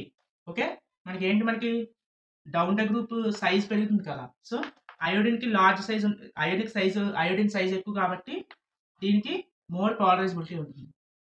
సింపుల్గా చెప్పాలంటే క్యాటియాన్స్ కంపేర్ చేసినప్పుడు దీని కోవలెంట్ నేచర్ దేనికి ప్రపోర్షనల్ అంటే చార్జ్ బై సైజ్. అంటే ఛార్జ్కి డైరెక్ట్లీ ప్రపోర్షనల్, సైజ్కి ఇన్వర్స్లీ ప్రపోర్షనల్. ఓకే, అదే యానియాన్స్కి బోత్ ఛార్జ్కి అండ్ సైజ్కి డైరెక్ట్లీ ప్రపోర్షనల్. జస్ట్ ఈ 2 పాయింట్స్ గుర్తుంచుకుంటే మీకు ఫాజల్ రూల్స్ సంబంధించి ఎలాంటి క్వశ్చన్స్ వచ్చినా సాల్వ్ చేయగలరు. Okay, directly proportional to covalent nature, ఈ రెండు కూడా కోవలెంట్ నేచర్ పర్స్పెక్టివ్లో చెప్తున్నాను. ఓకే, సో వీటి నుంచి ఎలాంటి క్వశ్చన్స్ వస్తాయి అని చూసుకున్నట్లయితే lithium fluoride, sodium fluoride, potassium fluoride, caesium fluoride. So ఇలా మీకు 4 కాంపౌండ్స్ ఇచ్చారు. ఇందులో కోవలెంట్ నేచర్ ఇంక్రీజింగ్ ఆర్డర్ అడిగారు అనుకోండి. So covalent nature increasing order అడిగారు. సో మనకి ఇచ్చిన వాటిలోని యానియాన్స్ ఏంటి, మనకి ఫ్లోరిన్, అన్నిట్లోనే యానియాన్ కామనే. సో మన ఇక్కడ యానియాన్కి సంబంధించి ఎలాంటి కంపారిజన్ చేయలేము. క్యాటియాన్స్ ఏంటి, మనకి lithium plus sodium, potassium, caesium. Okay, so మనకి క్యాటియాన్కి ఏం చెప్పాను మనం, చార్జ్ బై సైజ్. ఇక్కడ అన్నిట్లో కూడా చార్జ్ +1. సో చార్జ్ బట్టి మనం ఏం చేయలేం.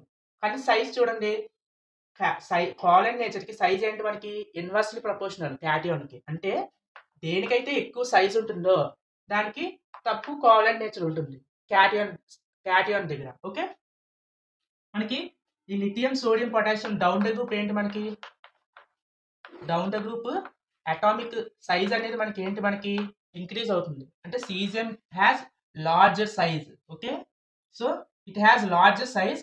సో దీనికి కోవలెంట్ నేచర్ తక్కువ ఉంటుంది. సో అన్నిటికన్నా ఎక్కువ కోవలెంట్ నేచర్ దేనికి ఎక్కువ ఉంటుంది, మనకి లిథియంకి. ఓకే, అంటే lithium fluoride will have more covalent nature when compared to sodium fluoride, potassium fluoride, caesium fluoride. Okay, అర్థమైందా? సో మనకి యానియాన్స్ అనేవి సేమ్, అప్పుడు మనం క్యాటియాన్కి చూడాలి. క్యాటియాన్లో కూడా చార్జ్ సేమ్ అయినప్పుడు సైజ్ చూడాలి. సో ఈ రెండు పాయింట్స్ మీరు గుర్తుంటే ఎలాంటి క్వశ్చన్స్ అయినా సాల్వ్ చేయొచ్చు. ఇంకొక ఎగ్జాంపుల్ చూద్దాం. అండ్ ఇదే చూడండి, ఇందులో కోవలెంట్ నేచర్ అడిగారు కదా, అదే అయోనిక్ నేచర్ అడిగారు అనుకోండి. Ionic nature is inversely proportional to covalent nature. So lithium ఫ్లోరైడ్కి కోవలెంట్ నేచర్ ఎక్కువ ఉంది. సో అప్పుడు దానికి ఆటోమేటిక్గా ఏంటి, అయోనిక్ నేచర్ తక్కువ ఉంటుంది. సో అయోనిక్ నేచర్ కావాలనుకోండి, అయోనిక్ నేచర్ ఆర్డర్ ఏమవుతుంది, లిథియం ఫ్లోరైడ్ కన్నా సోడియం ఫ్లోరైడ్కి ఎక్కువ, నెక్స్ట్ పొటాషియం ఫ్లోరైడ్, అన్నిటికన్నా ఎక్కువ సీజియం ఫ్లోరైడ్. ఎందుకు సీజియం ఫ్లోరైడ్కి అయోనిక్ నేచర్ ఎక్కువ, బికాస్ దానికి కోవలెంట్ నేచర్ తక్కువ కాబట్టి. ఈ రెండు కూడా ఇన్వర్స్లీ ప్రపోర్షనల్. ఓకే, అలాగే ఇంకో ఎగ్జాంపుల్ చూడండి, BeF2, BeCl2, BeBr2, PeI2. Okay, ఇందులో కోవలెంట్ నేచర్ అలాగే అయోనిక్ నేచర్ ఈ రెండు ఆర్డర్ కూడా మనం ఇప్పుడు చెప్పాలి. సో ఇందులో మనకి కామన్గా ఏమున్నాయి, క్యాటియాన్ అన్నిట్లోని పెరీలియమే. సో క్యాటియాన్ సేమే. సో క్యాటియాన్ పరంగా మనం ఎలాంటి కంపారిజన్ చేయలేం. సో యానియన్స్ చూడండి, యానియన్స్లో మనకి డిఫరెన్స్ ఉంది. ఫ్లోరిన్, క్లోరిన్, బ్రోమిన్, ఇక్కడ అయోడిన్ ఉంది. సో యానియాన్కి సంబంధించి ఏం చెప్పాను, యానియాన్కి చార్జ్ ఎక్కువ ఉండాలి, సైజ్ ఎక్కువ ఉండాలి, కోవాలెంట్ నేచర్ ఎక్కువ ఉంటుంది. సో ఈ అన్నిట్లో కూడా అన్ని కూడా -1 చార్జెస్ హాలోజన్స్. సో చార్జ్ బట్టి మనం ఏం చేయలేం. సైజ్ చూసుకుంటే డౌన్ ద గ్రూప్ మనకి ఏంటి, హాలోజన్స్లో ఫ్లోరిన్ నుంచి అయోడిన్కి వెళ్ళేసరికి సైజ్ పెరుగుతుంది. So iodine has largest size. So it has more covalent nature. So covalent nature order ఏమవుతుంది ఇది. అదే అయోనిక్ నేచర్ దీనికి రివర్స్ అనమాట. అంటే బెరీలియం ఫ్లోరైడ్కి అయోనిక్ నేచర్ ఎక్కువ ఉంటుంది. Next beryllium chloride and beryllium bromide, లాస్ట్లో beryllium iodide. Okay, so Fajan rules నుంచి covalent nature and ionic nature. ఇంకొక కాన్సెప్ట్ ఏంటంటే అప్పుడప్పుడు మీకు సాల్యుబిలిటీ, మెల్టింగ్ పాయింట్స్, స్టెబిలిటీ ఇవి కూడా అడుగుతూ ఉంటారు. అంటే ఇందాక మనం ఎగ్జాంపుల్స్ తీసుకున్నాం కదా, అందులో సాల్యుబిలిటీ దేనికి ఎక్కువ, మెల్టింగ్ పాయింట్స్ దేనికి ఎక్కువ, స్టెబిలిటీ దేనికి ఎక్కువ అంటే సింపుల్. దేనికైతే అయోనిక్ నేచర్, అయోనిక్ క్యారెక్టర్ దేనికి ఎక్కువ ఉంటుందో, అయోనిక్ క్యారెక్టర్ ఇంక్రీజింగ్ ఆర్డర్ మీకు ఫైండ్ చేయవచ్చు కదా. So ionic character increasing order ఏదైతే వస్తుందో సేమ్ అదే సాల్యుబిలిటీకి, మెల్టింగ్ పాయింట్కి, స్టెబిలిటీకి. అంటే అయోనిక్ నేచర్ అంటే ఎక్కువ ఉంటే that is more soluble and have melting points will be higher and more stable. Okay, this is all about Fazan's rule. మన నెక్స్ట్ కాన్సెప్ట్ వచ్చేసి ఏంటి, మనకి మాలిక్యులర్ ఆర్బిటాల్ థియరీ.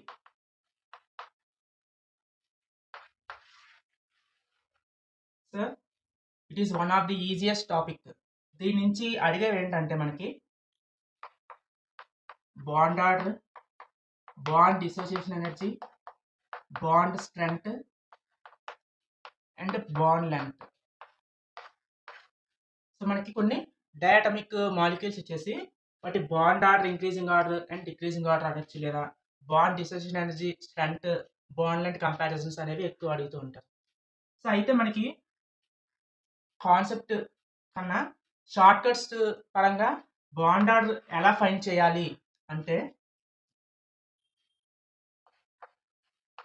మనకిచ్చిన మాలిక్యూల్, మనకిచ్చిన డయాటమిక్ మాలిక్యూల్లో టోటల్ ఎలక్ట్రాన్స్ ఒకవేళ 14 ఎలక్ట్రాన్స్ ఉన్నట్లయితే దాని bond order వచ్చేసి 3కి ఈక్వల్ అవుతుంది. ఓకే, అదే 15, 16, 17, 18, 13 ఎలక్ట్రాన్స్, 12, 11 ఇలా ఉన్నాయి. సో 14 ఎలక్ట్రాన్స్కి left side and right side 0.5 తగ్గించుకుంటూ వెళ్ళాలి. అంటే 14కి లెఫ్ట్ సైడ్ 13 ఉందనుకోండి, 3లో 0.5 తగ్గించండి. 2.5 అనేది మనకి బాండ్ ఆర్డర్ అనేది ఉంటుంది. అండ్ 13 నుంచి 12కి వచ్చేసరికి ఇంకొక 0.5 తగ్గించండి. అంటే 12కి 2 బాండ్ ఆర్డర్ ఉంటుంది. అండ్ 11కి వచ్చేసరికి 1.5. సో ఇలాగా 14ని గుర్తుంచుకోండి. 14 నుంచి ఒక్కొక్కటి ఇంక్రీజ్ అవుతుందా లేదా ఒక్కొక్కటి డిక్రీజ్ అవుతున్న కొద్దీ 0.5 తగ్గించుకుంటూ వెళ్ళాలి. సో అలా చేస్తే మీకు బాండ్ ఆర్డర్ అనేది ఈజీగా వస్తుంది. ఓకే, సో దీనికి కూడా 2.5 to 1.5 ఇలా. Okay, for example C2, N2, O2, F2 వీటి బాండ్ ఆర్డర్స్ కావాలనుకోండి. ఫస్ట్ ఎలక్ట్రాన్స్ కౌంట్ చూడండి. కార్బన్లో ఎన్ని ఎలక్ట్రాన్స్ ఉంటాయి మనకి, 6 ఎలక్ట్రాన్స్. 2 కార్బన్స్ కాబట్టి 12 ఎలక్ట్రాన్స్. నైట్రోజన్ ఎన్ని ఎలక్ట్రాన్స్ ఉంటాయి, 7. 2 నైట్రోజన్స్ కాబట్టి 14 ఎలక్ట్రాన్స్. ఆక్సిజన్ O2లో 16, F2లో 18 ఎలక్ట్రాన్స్. ఓకే, 14 మనకి 3 ఎలక్ట్రాన్స్ అండ్ బాండ్ ఆర్డర్ 3 వస్తుంది. 14కి బాండ్ ఆర్డర్ 3 ఉంటుంది. ఓకే, నెక్స్ట్ 13కి 2.5 ఉంటుంది. 12కి ఏంటి బాండ్ ఆర్డర్ విల్ బి 2. 16కి కూడా బాండ్ ఆర్డర్ విల్ బి 2. 15కి 2.5 చెప్పాను కదా. ఒక్కొక్క ఎలక్ట్రాన్ ఇంక్రీజ్ అయినా డిక్రీజ్ అయినా 0.5 తగ్గించుకుంటూ ఉండాలి. ఓకే, 18కి bond order will be 1. So ఇలాగా మీకు బాండ్ ఆర్డర్ వాల్యూస్ అనేవి తెలుస్తాయి. అయితే ఈ బాండ్ ఆర్డర్ వాల్యూస్ బట్టి ఏవేవి కంపేర్ చేయొచ్చు పారామీటర్స్ అంటే, bond order directly proportional to bond dissociation energy. and it is directly proportional to bond strength. ఇవన్నీ inversely proportional to bond length. Okay, దేనికైతే మనకి బాండ్ ఆర్డర్ ఎక్కువ ఉంటుందో దానికి బాండ్ డిసోసియేషన్ ఎనర్జీ ఎక్కువ ఉంటుంది, దాని బాండ్ స్ట్రెంగ్త్ కూడా ఎక్కువ ఉంటుంది. సో బాండ్ స్ట్రెంగ్త్ ఎక్కువ ఉందంటే వాటి బాండ్ లెంగ్త్ అనేది తక్కువగా ఉంటుంది. ఓకే, బాండ్ లెంగ్త్ ఒక్కటి మనకి బాండ్ ఆర్డర్కి inversely proportional. Okay, for example N2 minus N2 plus. ఇందులో మనకి బాండ్ ఆర్డర్ కంపారిజన్ చేయాలి అనుకుంటే నైట్రోజన్ ఏంటి మనకి 14 ఎలక్ట్రాన్స్, N2 మామూలుగా మనకి ఏంటి 14 ఎలక్ట్రాన్స్, ఎక్స్ట్రా ఒక ఎలక్ట్రాన్ ఉంది కాబట్టి 15 electrons. N2 14 electrons, positive charge అంటే లాస్ ఆఫ్ 1 ఎలక్ట్రాన్ కాబట్టి ఇది 13 ఎలక్ట్రాన్స్. ఓకే, 14 ఎలక్ట్రాన్స్కి మనకి బాండ్ ఆర్డర్ ఏంటి మనకి తెలుసు 3, 15కి 2.5, 13 కూడా 2.5. సో వీటి బాండ్ ఆర్డర్ అనేది N2 ప్లస్కి N2 మైనస్కి రెండింటికి బాండ్ ఆర్డర్ సేమే. కానీ ఒకవేళ మిమ్మల్ని బాండ్ స్ట్రెంగ్త్ లేదా బాండ్ డిసోసియేషన్ ఎనర్జీ అడిగారు అనుకోండి, అప్పుడు ఎలా రాస్తారంటే యాజ్ యూజువల్ బాండ్ ఆర్డర్ N2కి ఎక్కువ కాబట్టి దానికే బాండ్ డిసోసియేషన్ ఎనర్జీ ఎక్కువ ఉంటుంది. So N2. అయితే ఇప్పుడు N2 ప్లస్ N2 మైనస్ ఈ రెండింటికి బాండ్ ఆర్డర్ 2.5. అయితే ఈ రెండు కేసులో మనకి దేనికి బాండ్ స్ట్రెంగ్త్ ఎక్కువ ఉంటుంది అంటే cation will have more bond strength when compared to anions. ఎందుకు అంటే పాజిటివ్ ఛార్జ్ మీన్స్ చెప్పాను కదా, పాజిటివ్ ఛార్జ్ ఎక్కడ ఉందా మీకు న్యూక్లియర్ ఛార్జ్ అనేది ఎక్కువ ఉంటుంది. సో అట్రాక్షన్స్ ఎక్కువ ఉన్నాయి కాబట్టి దీనికి బాండ్ వీటి మధ్య ఉండే బాండ్ స్ట్రెంగ్త్ అనేది ఎక్కువగా ఉంటుంది. ఓకే, ఇది ఒక కండిషన్, ఇది గుర్తుంచుకోండి, మేబీ అడిగే ఛాన్స్ ఉంది. So this is all about bond order and comparisons. Okay, అదే బాండ్ లెంత్ అడిగాడు అనుకోండి, బాండ్ లెంత్ ఆర్డర్ వచ్చేసరికి N2 minus N2 plus and N2, దీనికి రివర్స్. ఓకే, మన లాస్ట్ కాన్సెప్ట్ వచ్చేసి మనకి బాండ్ యాంగిల్ కంపారిజన్. మన నెక్స్ట్ కాన్సెప్ట్ ఫైనల్ టాపిక్ వచ్చేసరికి మనకి bond order comparison. Okay, so ఈ బాండ్ యాంగిల్ కంపారిజన్. సో ఈ బాండ్ యాంగిల్స్ కంపారిజన్కి సింపుల్గా ఒక షార్ట్ కట్ అయితే చెప్తాను, దాన్ని ఫాలో అవ్వండి. సో ఈ బాండ్ యాంగిల్కి సంబంధించి ఒక షార్ట్ కట్ అయితే చెప్తాను. సో ఆ షార్ట్ కట్ బట్టి క్వశ్చన్స్ అనేవి ఈజీగా సాల్వ్ అవుతాయి. సో అన్నిటికన్నా ఎక్కువ బాండ్ యాంగిల్ దేనికి ఉంటుందంటే sp హైబ్రిడ్ మాలిక్యూల్స్కి. Okay, next sp2 hybrid molecules. Okay, next sp3 hybrid molecules. So మనకి sp లో ఏంటి మనకి 180 degrees బాండ్ యాంగిల్ ఉంటుంది, sp2లో 120, sp3లో 109 degrees 21 minutes సంథింగ్ ఉంటుంది. ఓకే, ఇన్ కేస్ sp3a మనకి చాలా వచ్చాయి అనుకోండి మాలిక్యూల్స్, మోర్ దెన్ 2 మాలిక్యూల్స్ మనకి sp3 సేమ్ హైబ్రిడైజేషన్ అయినప్పుడు అందులో మళ్ళీ బాండ్ యాంగిల్ ఎలా కంపేర్ చేస్తాం అంటే bond angle proportional to lone pairs, inversely proportional to lone pairs. So మనకు వచ్చిన మాలిక్యూల్స్లో లోన్ పేర్స్ ఎన్ని ఎక్కువ ఉంటే దానిలో బాండ్ యాంగిల్ అంతా తక్కువ ఉంటుంది. ఓకే, ఇది ఫస్ట్ కండిషన్, ఇది సెకండ్ స్టెప్. థర్డ్ స్టెప్ ఏంటంటే bond angle proportional to the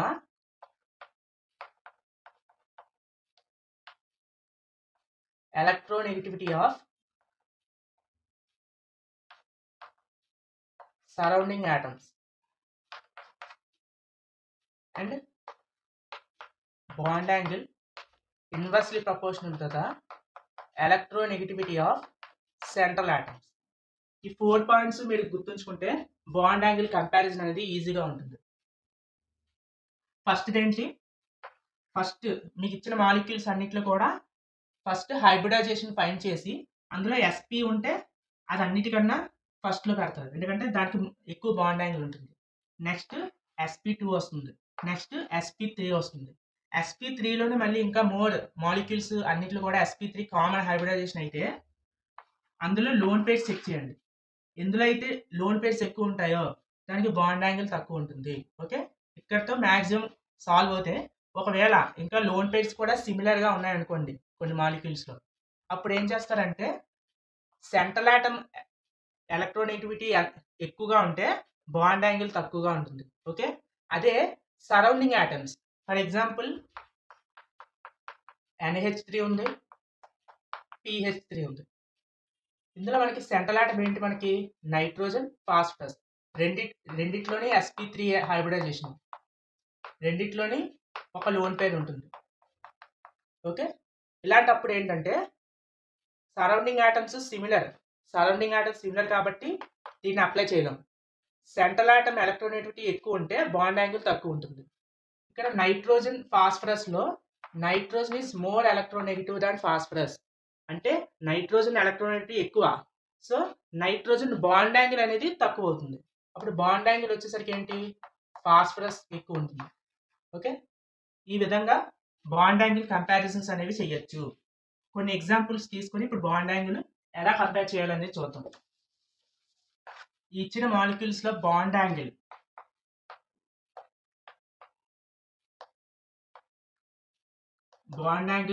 comparison చేయాలి. సో మీకు ఫస్ట్ ఏం చెప్పాను, first point sp will have more bond angle than sp2 than sp3, ఇది ఫస్ట్ పాయింట్. సెకండ్ ఏం చెప్పాను, bond angle is inversely proportional to the lone pairs. Third point ఏం చెప్పాను, bond angle inversely proportional to the electronegativity of central atom ఎలక్ట్రోనెగటివిటీకి inversely proportional.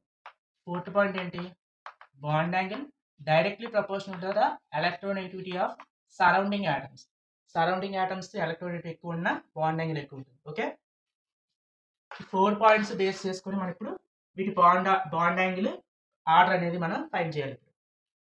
So first compound ammonia ఏంటి, మనకి ఇది sp3 hybridisation, PH3 కూడా sp3. So ఎలా hybridisation find చేయాలో ఇందాక మెథడ్ చెప్పాను కదా, సో ఆ మెథడ్ యూజ్ చేసుకొని చేయండి.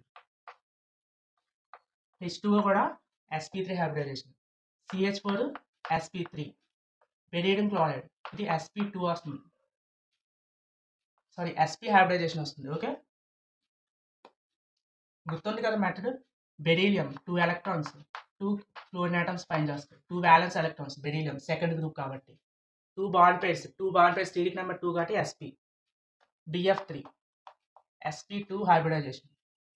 సో ఫస్ట్ పాయింట్ ప్రకారం sp will have more hybridisation, that means first ఏమొస్తుంది మనకి beryllium chloride, next BF3,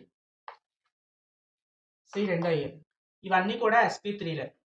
second point ఏంటి, bond angle inversely proportional to lone pairs ఎక్కువ ఉంటే బాండ్ యాంగిల్ తక్కువ ఉంటుంది. సో NH3 PH3లో 1 లోన్ పేర్, H2Oలో 2 లోన్ పేర్స్ ఉన్నాయి, CH4లో 0 lone pairs. So lone pairs తక్కువ ఉంటే బాండ్ యాంగిల్ ఎక్కువగా ఉంటుంది, లోన్ పేర్స్ తక్కువ ఉంటే బాండ్ యాంగిల్ పెరుగుతుంది, లేదా లోన్ పేర్స్ పెరిగితే బాండ్ యాంగిల్ తగ్గుతుంది. Okay, inversely proportional. So CH4 will from next ammonia. So ఇందులో H2Oకి 2 లోన్ పేర్స్ ఉన్నాయి కాబట్టి అన్నిటికన్నా లాస్ట్లో ఏముంటుంది మనకి H2O. ఓకే, ఇప్పుడు అమోనియా PH3లో లోన్ పేర్ కాన్సెప్ట్ అనేది కంపేర్ చేయాలి, రెండిట్లోనే same lone pairs. Next third, so ఇది అయిపోయింది. సో నెక్స్ట్ పాయింట్ ఏంటి, సెంట్రల్ ఆటమ్ ఎలక్ట్రోనెగటివిటీ పెరిగితే బాండ్ యాంగిల్ తగ్గుతుంది. సో ఈ రెండిట్లో నైట్రోజన్ ఎక్కువ కాబట్టి NH3, తర్వాత PH3. సో ఇది total bond angle comparison. Okay, so ఈరోజు వీడియోలో మనం పీరియాడిక్ ప్రాపర్టీస్లో atomic size, ionic size comparison, ionisation energy comparison, electron affinity comparison. Okay, chemical బాండింగ్లో వచ్చేసరికి స్టీరిక్ నెంబర్ ఎలా ఫైండ్ చేయాలి, ఏ స్టీరిక్ నెంబర్ ఉంటే ఏ హైబ్రిడైజేషన్ వస్తుంది, ఏ షేప్ వస్తుంది, ఎన్ని బాండ్ పేర్స్ ఎన్ని lone pairs. Okay, and MOTD base చేసుకుని బాండ్ ఆర్డర్ అండ్ వాటి బాండ్ లాంటి comparisons. Okay, and Fajans rules base చేసుకుని covalent nature and ionic nature, cations ఏమైనప్పుడు యానియాన్తో కంపేర్ చేసుకోండి, యానియాన్స్ ఏమైనప్పుడు క్యాటియాన్ పరంగా కంపేర్ చేసుకుని దేనికి కోవలెంట్ నేచర్ ఎక్కువ ఉంటుంది, దేనికి అయానిక్ నేచర్ ఎక్కువ ఉంటుంది, అండ్ అయానిక్ నేచర్ దేనికి ఎక్కువ ఉంటుంది, దానికి సాల్యుబిలిటీ ఎక్కువ ఉంటుంది, మెల్టింగ్ పాయింట్స్ ఎక్కువ ఉంటాయి, అలాగే థర్మల్ స్టెబిలిటీ ఎక్కువ ఉంటుంది. ఓకే, అండ్ నెక్స్ట్ వచ్చేసి బాండ్ యాంగిల్ కంపారిజన్స్ కూడా ఈ వీడియోలో మనం నేర్చుకున్నాం. So this is all about day 1 concept of AP PG set 2025 crash course. So next వీడియోలో మళ్ళీ కలుద్దాం. సో వీటికి సంబంధించిన ప్రాక్టీస్ క్వశ్చన్స్ అనేవి మన టెలిగ్రామ్ ఛానల్లోని పోస్ట్ చేయడం జరుగుతుంది. సో అందరూ టెలిగ్రామ్ ఛానల్ని కన్ఫామ్గా జాయిన్ అవ్వండి.